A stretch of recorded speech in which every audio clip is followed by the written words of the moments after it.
अरविंद केजरीवाल ने अपनी गिरफ्तारी को हाईकोर्ट में चुनौती देकर बड़ी गलती कर दी। कोर्ट ने आम आदमी पार्टी को पीएमएलए की धारा 70 के तहत एक कंपनी मान लिया, जिसके कारण आम आदमी पार्टी पीएमएलए की धारा 70 के दायरे में आने वाली पहली पार्टी बन गई।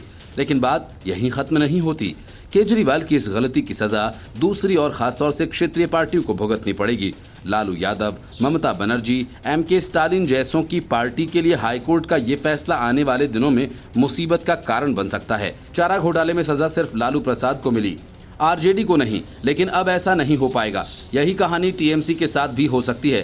पार्थ चटर्जी, जिनके ठिकानों से करोड़ों रुपए मिले थे, क्या शिक्षक भर्ती घोटाले की सारी रकम वे खुद हड़प गए या पार्टी को भी उसका हिस्सा दिया था? जांच तो इस तरह भी हो सकती थी।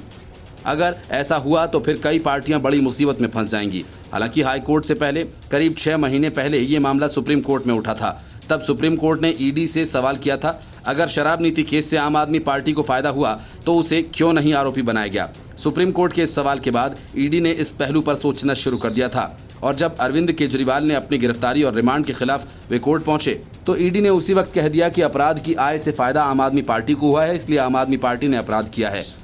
इसलिए आम आदमी पार्टी ने भी अपराध किया है और अब हम उसके खिलाफ कार्रवाई करेंगे। ईडी की इस बात को हाईकोर्ट ने भी मान लिया और ऐसा होते ही आम आदमी पार्टी के खिलाफ रास्ता साफ हो गया। लेकिन सिर्फ आम आदमी पार्टी ही अंतिम पार्टी नहीं बनेगी, क्योंकि बात निकली है तो दूर तलक जाएगी।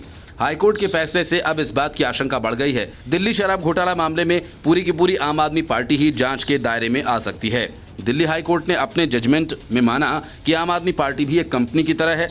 दिल्ली हाईकोर्ट ने अपने फैसले में कहा कि अदालत का ये मत है, आरपीए एक्ट के तहत राजनीतिक दल की परिभाषा भी association of body of individuals होती है और पीएमएलए की धारा 70 के तहत कंपनी की परिभाषा भी एसोसिएशन ऑफ इंडिविजुअल्स है। और इस मामले में ईडी की दलील थी कि आम आदमी पार्टी भी एक कंपनी की तरह काम कर रही है और इसे पीएमएलए की धारा 70 के तहत कंपनी की तर्ज पर देखा जाना चाहिए।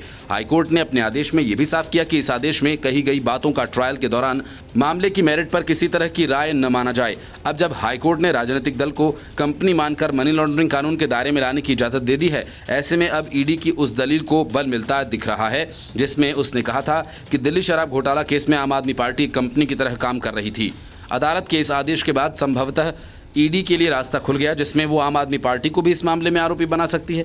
पिछले साल अक्टूबर में दिल्ली शराब घोटाला केस में जेल में बंद दिल्ली के मनीष सिसोदिया की जमानत अर्जी पर सुनवाई के दौरान सीबीआई और ईडी ने सुप्रीम कोर्ट में कहा था वो दिल्ली आबकारी नीति संबंधी मामलों में आम आदमी पार्टी को आरोपी बनाने पर विचार कर रहे हैं। जांच एजेंसियों ने अक्सर कहा है कि आम आदमी पार्टी उन हितधारकों से प्राप्त रिश्वत की लाभार्थी थी जिन्हें बदले में शराब लाइसेंस प्राप्त हुए। Bureau report, news of India.